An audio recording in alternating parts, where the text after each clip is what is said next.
Hello everyone, in today's video we are doing some nails inspired by opals and some jewelry that I have. I'm starting off by making a clear white polish, a clear white gel color. If you've already got a clear white you could just use that, but I didn't have a clear or sheer white I guess I should say, so I'm just mixing together some top coat and a white gel polish, and I'm just going to mix them together until I am happy with the opacity. On my middle finger I'm doing a full open opal nail, and even after a couple of coats you can still see my natural smile line through the opal. So I would recommend, if you're doing it on a natural nail like I am, that you either do a full cover nude as a base or a full cover white. The reason I didn't do a white base is because I didn't want the opal to be bright white, but looking back maybe I would do that in the future.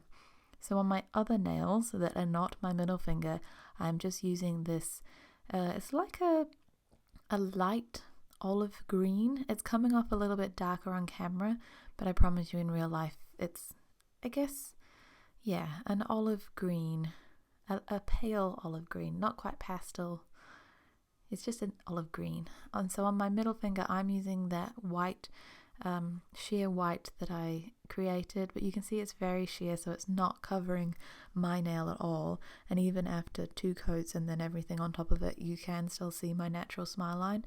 It didn't end up bothering me too much, but if that is something that would bother you, like I said, either use a full cover nude as a base or a white as the base. I'm just doing a second coat of green on my other nails, and yeah, so you'll have to excuse in this video there are some odd camera angles, and I'm just trying to kind of find the best position for my camera for both good recording but also good for me to be able to see what I'm doing. On the middle finger I'm doing a second coat of that sheer white purely because the first coat wasn't enough. If you had done a full cover white or then you could just go straight in with these, whatever they're called, chrome flakies here. These are from Bon Pretty, and you could see on over the black they had quite an orangey reflect, but over a lighter color they don't show that as much.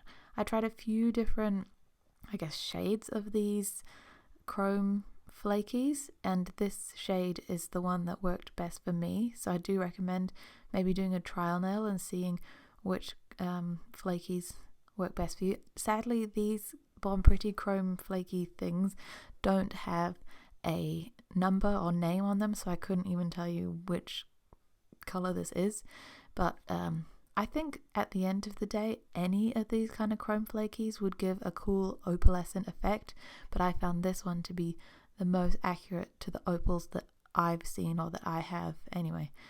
So I just used a silicone tool to put that on, and then I'm going in with the same clear white gel and I'm putting a coat of that over the top. You might think, why are you covering up the beautiful chrome flaky things? But if you look at an actual opal you can see that there is like depth to the opal, that there are some iridescent parts that are inside the opal covered by the white color. So after I cured that in the tacky layer, I'm just using this holographic foil on the tacky layer, and it doesn't need to be a perfect coverage of foil because it's supposed to be like a natural stone. I think that the foil is the part that makes it really look like it is actually an opal and not just, I don't know what it looks like without the foil. I'd still say it looks opal, so if you don't have the foil you can still absolutely do this with just the chrome flakies. Anyway, on my ring finger I'm making an oval, and I just used a pure white to do that. Then I cured it, and then I'm putting on the chrome flakes. On this one I do recommend, don't do what I did, remove the tacky layer from the green before you paint on your white oval, because if you don't, like I didn't, the chrome flakies will stick to the green as well as the white, which you don't want, and then you have to do this step where you use a silicone tool to scrape off the flakies from the place you don't want them. I even end up using this cuticle scraper to really make sure I got them off. At the end of the day, I didn't get them all off, and there are little bits of flaky glitter in this manicure. But it's fine, it's just for the purpose of this video, so I don't care. And I put on that clear gel polish again, and then used the foil to put over the top of that. And like I said before, because I didn't take the tacky layer off the green, it did stick to the green as well. But we work with it, it's fine. So now I'm taking this gel paint, it's a rose gold. You can see I've used quite a lot of it. This polish, this paint, or whatever it is, this gel is not easy to do fine lines with because it has like these bits of flaky glitter in it. They kind of tend to want to stick out and you don't get a really nice smooth fine line, but it is a gorgeous color and a gorgeous effect. So I think it's definitely worth the little bit of extra effort that it took me to get these as smooth as I could. They're still not perfect. No, they'll never be perfect, but I definitely this is a hard gel to work with, but it is gorgeous, and it's gorgeous on a full cover nail as well.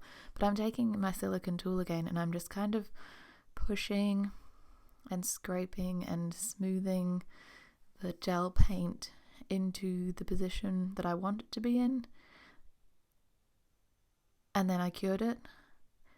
And then I'm doing this nail is inspired by a ring, so I'm doing, I guess, what you'd call the band of the ring horizontally across my nail. But if you didn't like that look, I think this would also look great if you did the line vertically, and I think that would be a really good look if you weren't going for a ring, like a literal ring effect.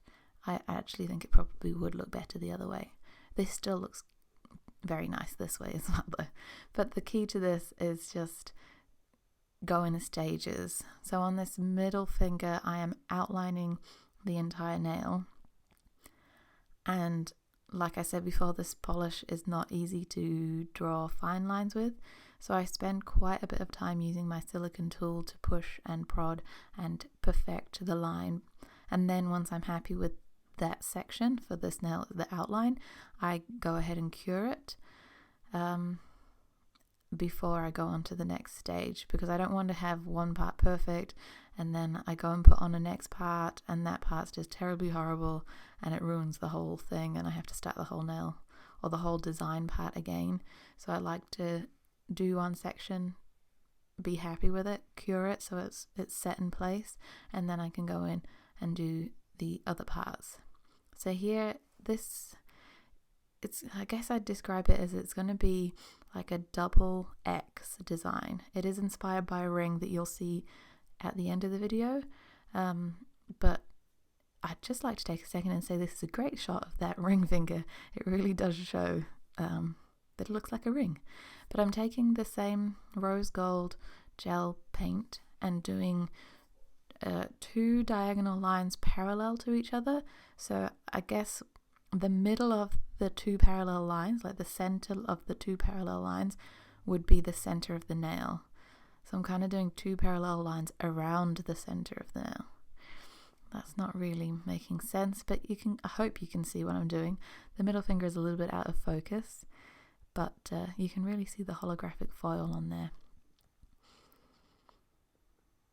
So I'm doing as before, I'm painting the polish on with my detail brush as best as I can, and then I'm going to go in with my silicone tool and perfect those lines, squish them and squash them. Straight lines are easier to perfect because you just use the tool really as your guide, because the silicone tool has a straight edge and I'm just kind of pushing that into place.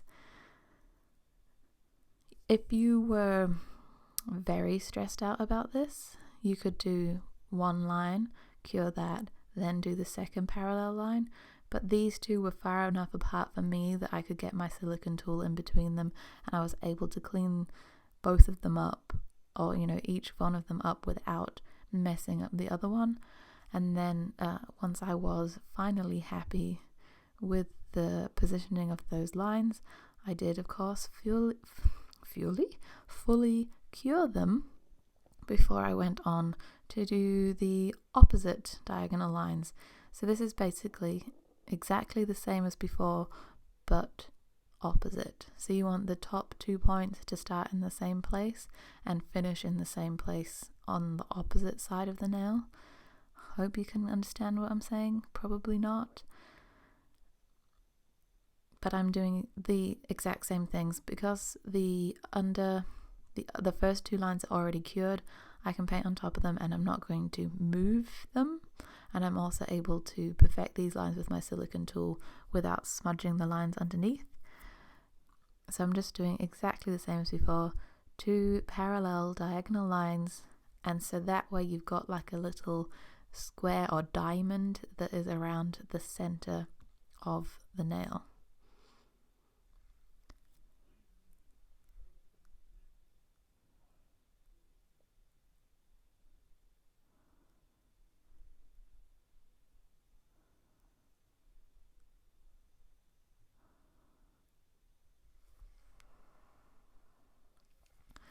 So here I am cleaning up again, more cleaning. Some of this video is sped up to 2 times just because it can get a bit repetitive and boring, and some of this video is at normal speed. Also, there are some strange camera angles, like I said, because I'm trying to find the perfect camera angle, but also at this point I need the nail to be very close to my face, and with the top down camera angle I can't get my head in close enough without blocking the view of the camera. So occasionally there are some side shots that I know they don't show the best or clearest picture of exactly what's going on, but they do show you something rather than just me going off camera, disappearing and coming back with a finished nail, if you get what I mean. Also, my cuticles are very dry in this video, so please don't look at them. I'm doing a 3rd coat of this green because it wasn't very full coverage. I think probably because it's been sitting in a box in my cupboard for a very long time. It hasn't been used, so it probably just needs a good shake up, and I just couldn't be bothered with that. I'm also going in and kind of trying to cover up where the glitter stuck to the tacky layer of the green, which is a problem you would not have if you had removed the tacky layer like I did not. Now this is a terrible angle, but for some reason I don't have the top-down footage of this step. Luckily I had 2 cameras recording, go me, but I am doing a straight line down the center of the nail on the pinky and index finger. I was going to do like crystals and stones, but I had a bit of a mare with those and I ended up giving up and just went for this classic, simple, straight down the middle of the nail look, which always elongates the fingers and the nails, and I think it always looks nice, to me anyway. But if that's not what you like, you could leave them blank. They'd be fine like that too. And I'm using this again, the silicone tool, to squish them and squash them and push them and prod them and get them into the position that I want them to be. I will say, make sure that if you're doing this like I am, I don't know how many people will actually do this, but if anyone is doing this, make sure that you are cleaning your silicone tool on like some alcohol and alcohol wipe regularly, because you'll see, or I hope you can see, there is glitter that sticks to the silicone tool, and if you don't clean it regularly then it's going to get onto your nail. And if you've got any really stubborn bits of glitter like I did, I'm using a cuticle scraper just to get that off, because it has a little bit of rigidity, so you can kind of really get in there and get rid of it.